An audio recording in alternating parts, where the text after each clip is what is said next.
नमस्कार दोस्तों, स्वागत है हमारे YouTube चैनल सच्ची कहानी में। दर्शकों, एक डीएम साहिबा प्रयागराज में महाकुंभ के दौरान हिजाब पहनकर चली जाती है और वहां की सुरक्षा और व्यवस्था का जायजा लेने लगती है। तभी कुछ महिला पुलिसकर्मी की नजर उन पर पड़ती है और वह उन्हें आतंकवादी समझकर उन्हें थाने ले जाती है।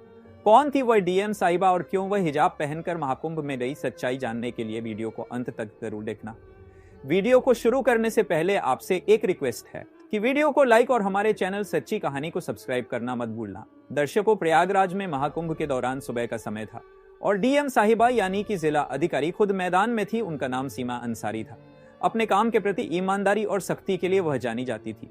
इस बार प्रशासन ने कुंभ में सुरक्षा और व्यवस्था के कड़े इंतजाम किए थे। सीमा साहिबा को इस बात की जिम्मेदारी दी गई थी कि पूरा आयोजन शांति और सुव्यवस्थित ढंग से संपन्न हो।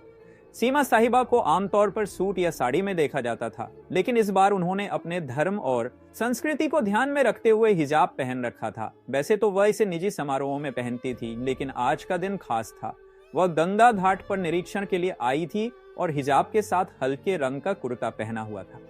घाट पर तैनात पुलिस वाले हर व्यक्ति की गतिविधियों पर नजर रख रहे थे। विशेष रूप से संदिग्ध व्यक्तियों की जांच हो रही थी। सीमा साहिबा भीड़ में चुपचाप निरीक्षण कर रही थी। उन्होंने अपनी गाड़ी और सुरक्षा दल को घाट के बाहर छोड़ दिया था ताकि वह आम लोगों के बीच जाकर माहौल का जायजा ले सके। जैसे ही वह घाट की ओर बढ़ी, कुछ पुलिसकर्मियों की नजर उन पर पड़ी। एक कांस्टेबल ने अपने सीनियर से कहा, सर, वह महिला संदिग्ध लग रही है। देखो, वह अकेली घूम रही है और उसके कपड़े भी थोड़े अलग लग रहे हैं। सीनियर इंस्पेक्टर ने दूर से देखा और हामी भरते हुए कहा, ठीक है, उसे रोककर पूछताछ करो। किसी भी अनजान व्यक्ति को ऐसे नहीं छोड़ सकते। सीमा साहिबा इस बात से अनजान थी कि पुलिस वाले उन्हें संदिग्ध समझ रहे हैं। जब वह घाट के पास रुकी और एक छोटे बच्चे से गंगाजल के बारे में बात करने लगी, तभी दो पुलिसकर्मी उनके पास आ गए। मैडम, आपको यहाँ क्या करना है? सीमा ने शांत स्वर में कहा, बस ऐसे ही दर्शन करने आई हूँ और व्यवस्थाओं को देख रही हूँ।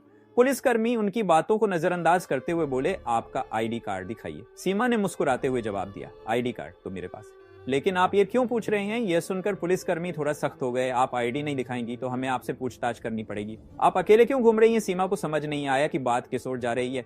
तभी सीनियर इंस्पेक्टर भी आ गए और बोले, आपके पास कौन सा सामान है? कृपया अपना बैग खोलिए। सीमा साहिबा ने स्थिति को समझने की कोशिश की। उन्होंने सोचा कि अगर अभी वह अपनी पहचान बताएंगे तो ये लोग शर्मिंदा हो सकते हैं।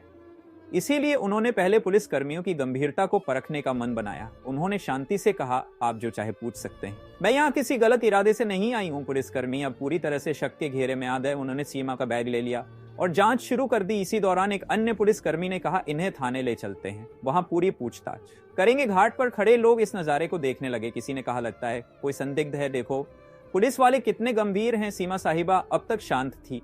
उन्होंने तय किया कि वह अब भी अपनी पहचान नहीं बताकर स्थिति को और आगे बढ़ने देंगी। सीमा को थाने ले जाया। वहां इंस्पेक्टर ने उनसे सवाल जवाब शुरू कर दिए। आप कहां से आई है? यहाँ क्यों आई हैं? आपका नाम क्या है? सीमा ने मुस्कुराते हुए कहा, क्या मैं अपना नाम बाद में बता सकती हूँ? पहले आप अपने सवाल खत्म कर लीजिए। इंस्पेक्टर को यह बात नागवार गुजरी। उसने सख्त लहजे में कहा, आपकी ये हरकतें और चुप्पी हमें मजबूर कर रही है कि आपको को हिरासत में लिया जाए। अब तक सीमा ने चुपचाप सब कुछ सुना, लेकिन वह जानती थी कि इस कहानी का अंत उन्हें ही लिखना होगा। उनके चेहरे पर कोई घबराहट नहीं थी, बल्कि एक अलग ही आत्मविश्वास झलक रहा था। थाने में माहौल गर्म हो चुका था। सीमा साहिबा को अब भी पुलिस कर्मियों ने संदिग्ध मान रखा था।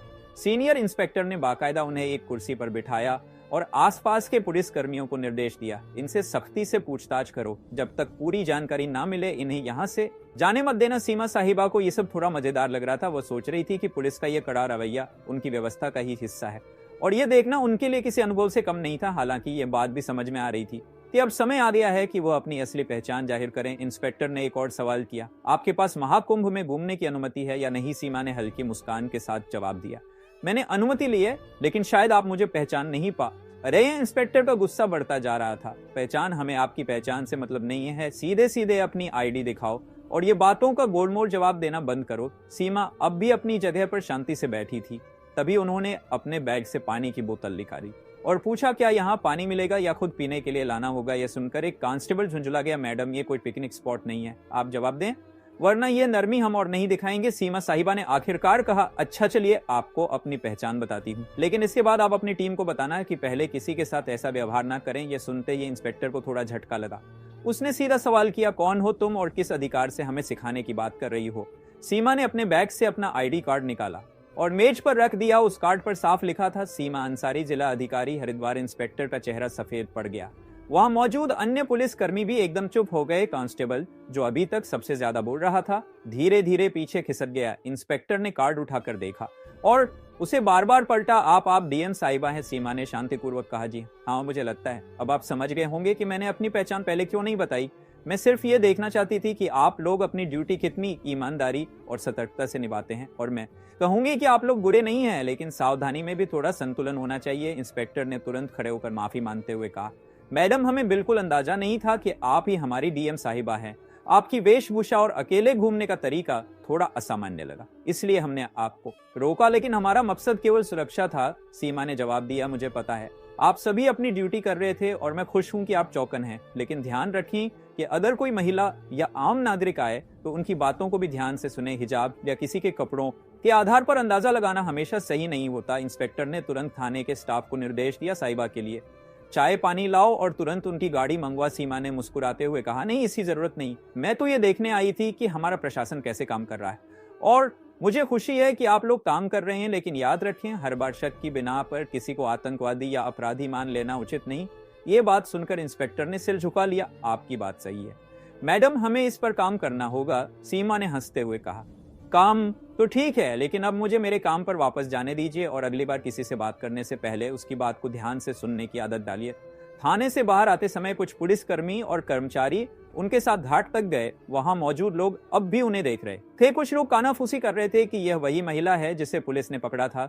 सीमा ने गाड़ी में बैठने से पहले पलट कर देखा और पुलिसकर्मियों से कहा, आप लोग अच्छा काम कर रहे हैं, लेकिन एक जिम्मेदार नागरिक से बात करते समय अपनी मानवता को भी बनाए रखें और अगर आप मुझसे सहमत हैं तो यह संदेश अपनी टीम तक पहुंचाएं। इंस्पेक्टर ने सिर झुकाकर हामी भरी। जरूर मैडम, यह हमारी तरफ से एक सीख रही। थाने की घटना के बाद सीमा साहिबा घाट पर वापस लौट आई। अब तक पुलिस कर्मियों और वहां मौजूद कर्मचारियों के चेहरे पर न केवल शर्मिंदगी बल्कि उनके लिए गहरी इज्जत भी साफ झलक रही थी। हालांकि सीमा ने इस घटना को ज्यादा तूल नहीं दिया और अपने काम पर ध्यान केंद्रित किया। घाट पर लोग अब भी उन्हें देख रहे थे। कुछ ने पहचान लिया था कि वे डीएम साहिबा हैं, तो कुछ अब भी ये सोच रहे थे कि यह महिला कौन थी जिसे पुलिस ने पकड़ा था। सीमा ने भीड़ की परवाह किए बिना घाट पर मौजूद व्यवस्थाओं का जायजा लेना शुरू कर दिया।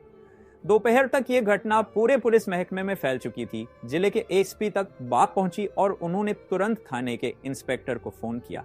इंस्पेक्टर साहब, यह क्या सुन रहा हूं, आप लोग डीएम मैडम को संदिग्ध समझकर पकड़ लाए। इंस्पेक्टर ने हिचकचाते हुए जवाब दिया, सर, गलती हो गई, उनकी वेशभूषा और व्यवहार की वजह से शक हुआ, लेकिन मैडम ने हमें समझाया और हमें अपनी गलती का एहसास कराया।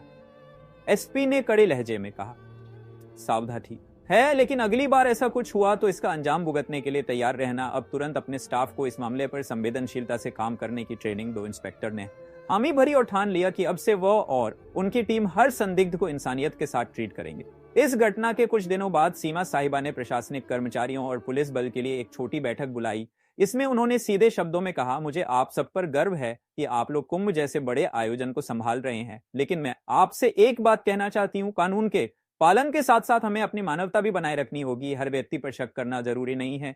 जो लोग अलग दिखते हैं वे गलत नहीं होते, उनका सम्मान करें, उनकी बात सुने। उनके शब्दों ने वहां मौजूद सभी को झकझोर दिया। इंस्पेक्टर ने सबसे सामने माफी मांगते हुए कहा, मैडम, आपकी बात ने हमें बहुत बड़ा सबक सिखाया है। हम वादा करते हैं कि आगे से ऐसा कोई मामला नहीं होगा जहां किसी को बिना वजह परेशान किया जाए। यह घटना मीडिया तक भी पहुंच गई। हालांकि सीमा ने इसे सार्वजनिक रूप से उजागर करने से मना कर दिया। उन्होंने कहा, यह घटना व्यक्तिगत है और इसे उदाहरण के तौर पर लेना चाहिए, न कि इसे किसी विवाद का हिस्सा बनाना चाहिए। दोस्तों, आज की वीडियो आप सबको कैसी लगी कमेंट बॉक्स में जरूर बताएं। दर्शकों, मिलते हैं किसी अगली वीडियो में, तब तक के लिए आप सभी का तहे दिल से धन्यवाद। नमस्कार दोस्तों, स्वागत है हमारे